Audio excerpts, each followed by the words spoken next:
이정밀 펩타이드 프로토콜을 18개월 동안 시행한 결과 염증 표지자가 43% 감소하고 인슐린 저항성이 완전히 역전되었으며 세포 ATP 생산량이 67% 증가했습니다.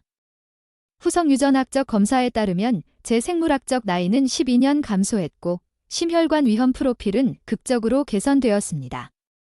제 이름은 박지혜 박사이고 유전학 및 대사생물학 교수입니다.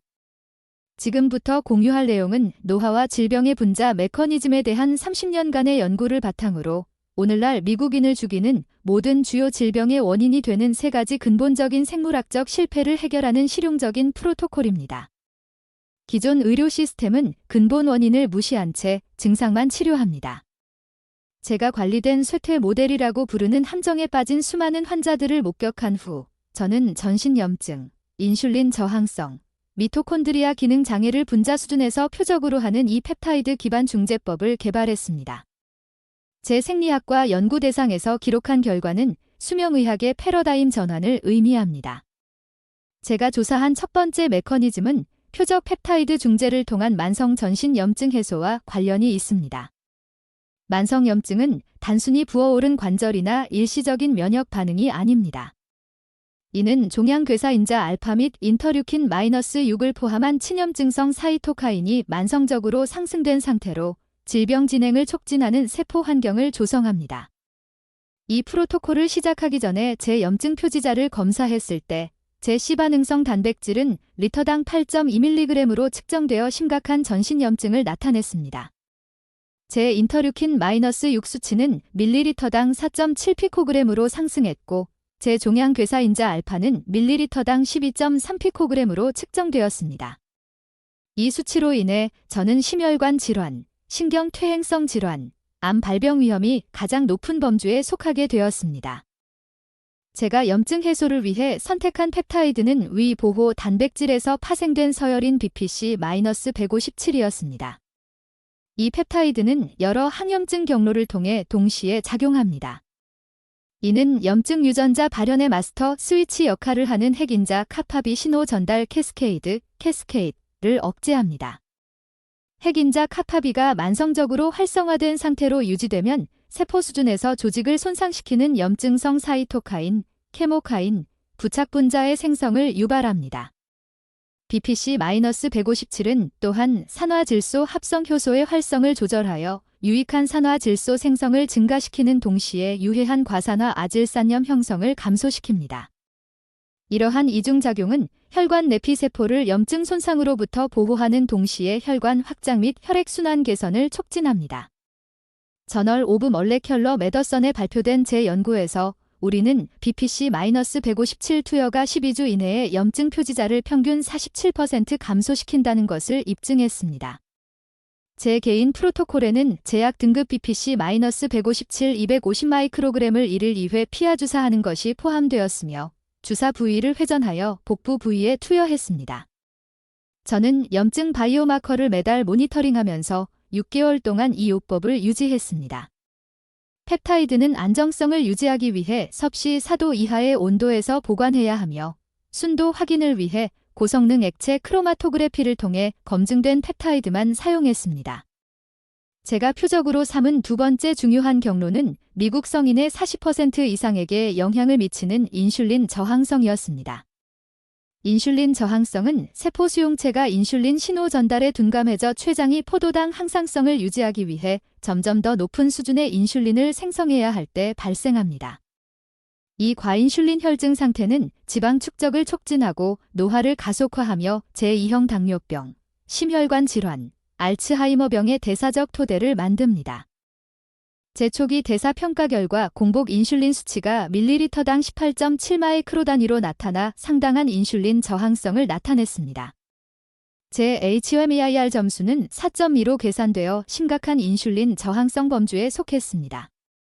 포도당 내성 검사에서는 2시간 후 식후 포도당 수치가 데시리터당 187mg에 도달하여 포도당 처리 장애가 나타났습니다.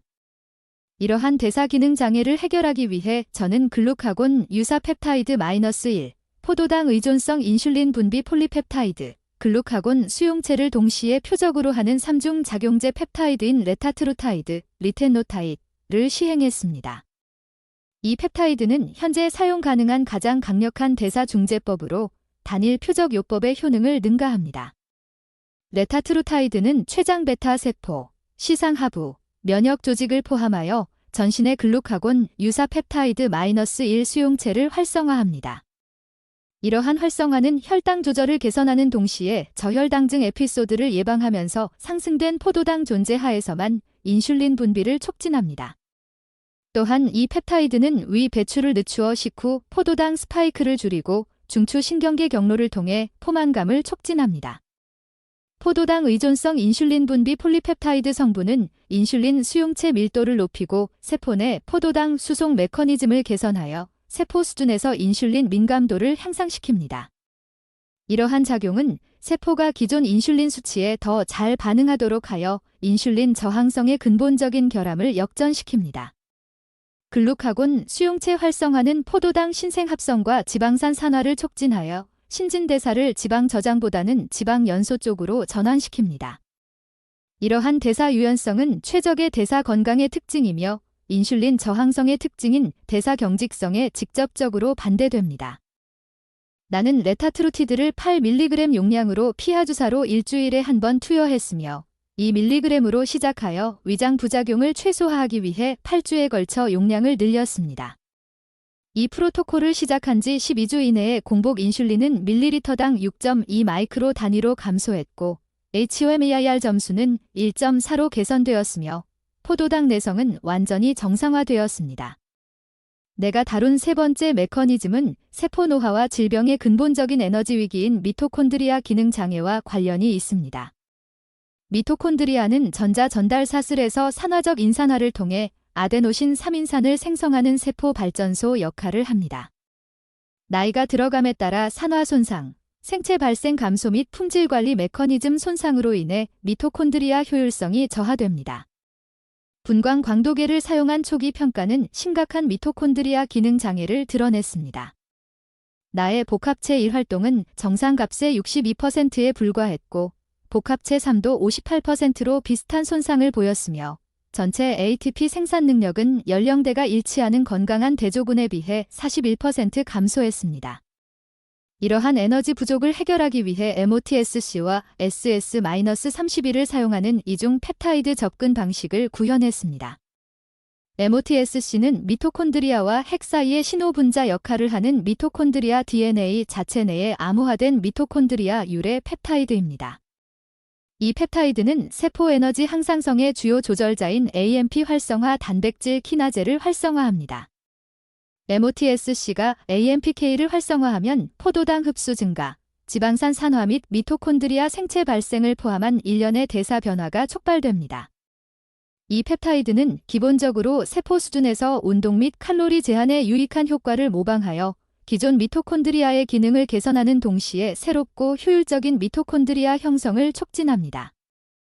나는 MOTSC를 10mg으로 피하 주사로 일주일에 3번 투여하고 조직 자극을 방지하기 위해 주사 부위를 번갈아 가며 사용했습니다.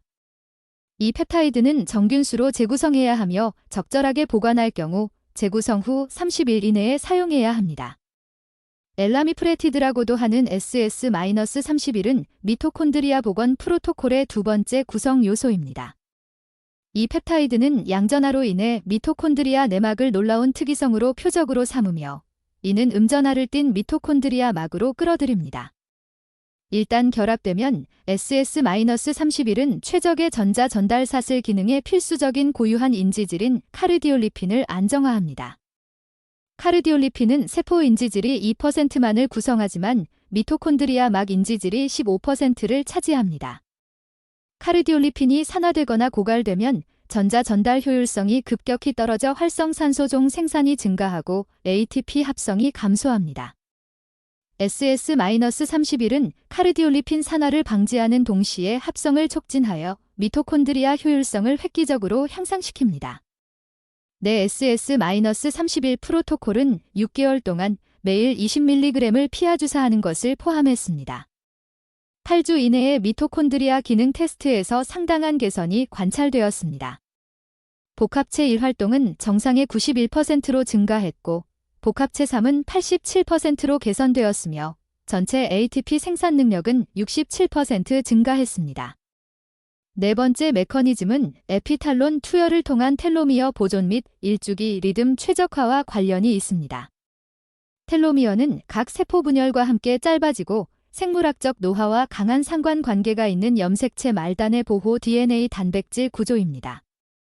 원래 송과선에서 분리된 테트라펩타이드인 에피탈론은 일주기 생물학을 조절하면서 놀라운 텔로미어 보존 특성을 보여줍니다. 정량적 중합 효소 연쇄 반응을 사용한 초기 텔로미어 길이 측정 결과 상당한 단축이 나타났으며 텔로미어는 연령 조정 정상치인 6,800 염기쌍에 비해 4,200 염기쌍에 불과했습니다. 이 단축된 텔로미어 길이는 세포 노화 가속화 및 질병 위험 증가를 나타냅니다. 에피탈론은 염색체 말단에 텔로미어 DNA를 추가하는 효소인 텔로머라제를 활성화합니다.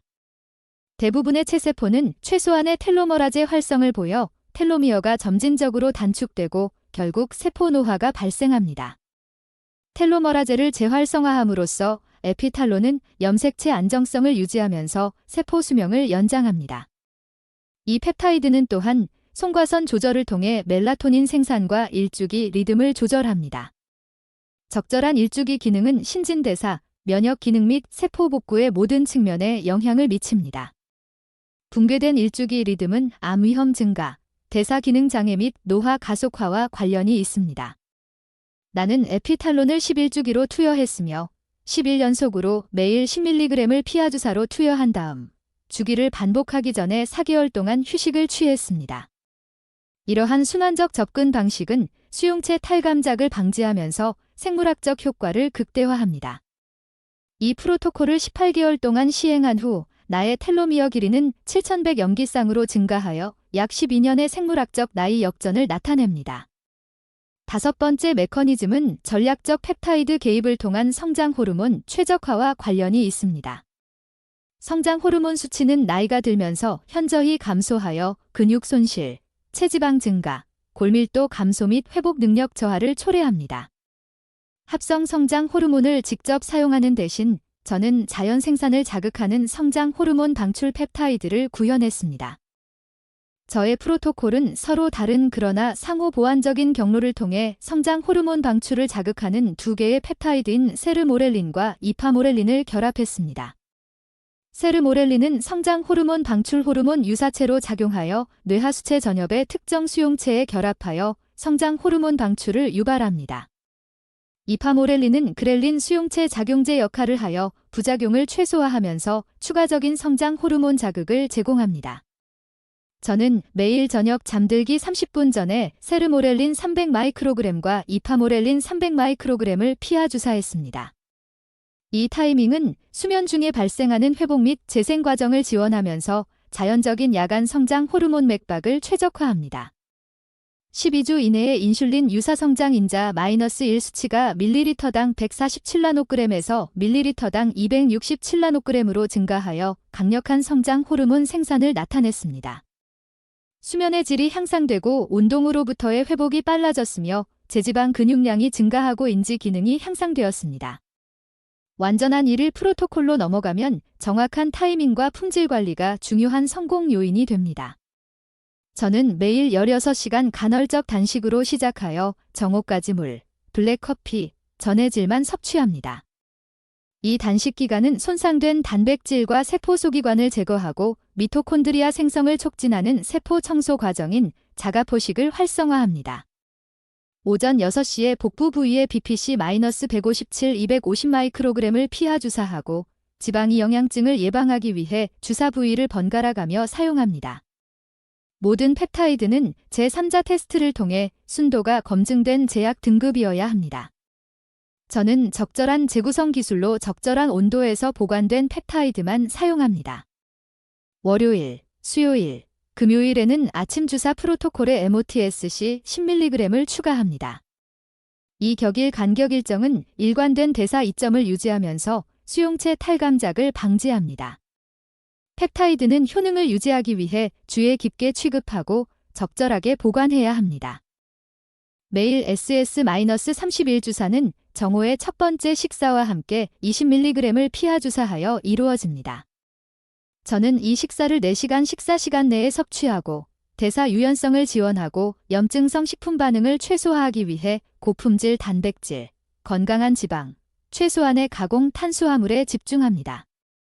저녁 프로토콜은 오후 6시에 두 번째 BPC-157 주사 250마이크로그램으로 시작합니다. 오후 8시에 잠들기 30분 전에 세르모렐린과 이파모렐린 조합 총 600마이크로그램을 주사합니다. 이 타이밍은 깊은 수면 단계 동안 자연적인 성장 호르몬 맥동을 최적화합니다. 주간 레타트루티드 주사는 매주 일요일 아침에 8mg을 피하 주사합니다. 조직 자극을 방지하기 위해 복부, 허벅지, 위팔 위치를 번갈아 가며 주사합니다. 꾸준한 펩타이드 수치를 유지하려면 매주 같은 시간에 주사를 투여해야 합니다. 18개월 후 측정된 결과는 이 체계적인 접근 방식에 심오한 영향을 보여줍니다. C반응성 단백질은 리터당 8.2mg에서 2.1mg으로 감소하여 염증 부담이 74% 감소했습니다. 인터류킨-6 수치는 밀리리터당 4.7피코그램에서 1.8피코그램으로 감소한 반면 종양괴사인자 알파는 밀리리터당 12.3피코그램에서 4.2피코그램으로 감소했습니다. 대사 개선은 제 기대를 뛰어넘었습니다. 공복 인슐린은 밀리리터당 18.7마이크로 단위에서 5.4마이크로 단위로 감소한 반면 HOMAIR 점수는 4.2에서 1.1로 개선되어 완전한 인슐린 감수성 회복을 나타냈습니다. 헤모글로빈 A1C는 6.1%에서 4.9%로 감소하여 최적의 포도당 조절을 나타냈습니다. 미토콘드리아 기능 테스트는 모든 매개 변수에서 놀라운 개선을 보여주었습니다. ATP 생산 능력이 67% 증가한 반면 말론디알데히드를 포함한 산화 스트레스 마커는 53% 감소했습니다. 복합체 활성 테스트는 모든 복합체에서 전자 전달 사슬 기능의 정상화를 보여주었습니다. 신체 조성 변화에는 제지방 근육량을 유지하면서 체지방이 23파운드 감소했습니다. 골밀도는 8% 증가했고 심혈관 건강이 극적으로 개선되었으며 인지 테스트 결과 기억력, 처리 속도 및 실행 기능이 향상되었습니다. 이 프로토콜에 대한 일반적인 질문에 답하면 안전이 대부분의 개인이 표현하는 주요 관심사입니다. 이러한 펩타이드는 제약 등급 재료와 적절한 주사 기술로 적절하게 사용하면 뛰어난 안전성 프로필을 보여줍니다. 저는 생체 지표를 추적하고 최적의 반응을 보장하기 위해 8주마다 포괄적인 혈액 패널을 모니터링합니다. 비용 고려 사항은 장수 및 건강 최적화에 대한 투자를 반영합니다. 월간 펩타이드 비용은 소식 및 품질 표준에 따라 $800에서 $1,200 사이입니다. 그러나 만성질환 예방에 대한 투자는 기존 의료 개입을 통한 당뇨병, 심혈관 질환 또는 암 관리에 대한 잠재적 비용보다 훨씬 큽니다.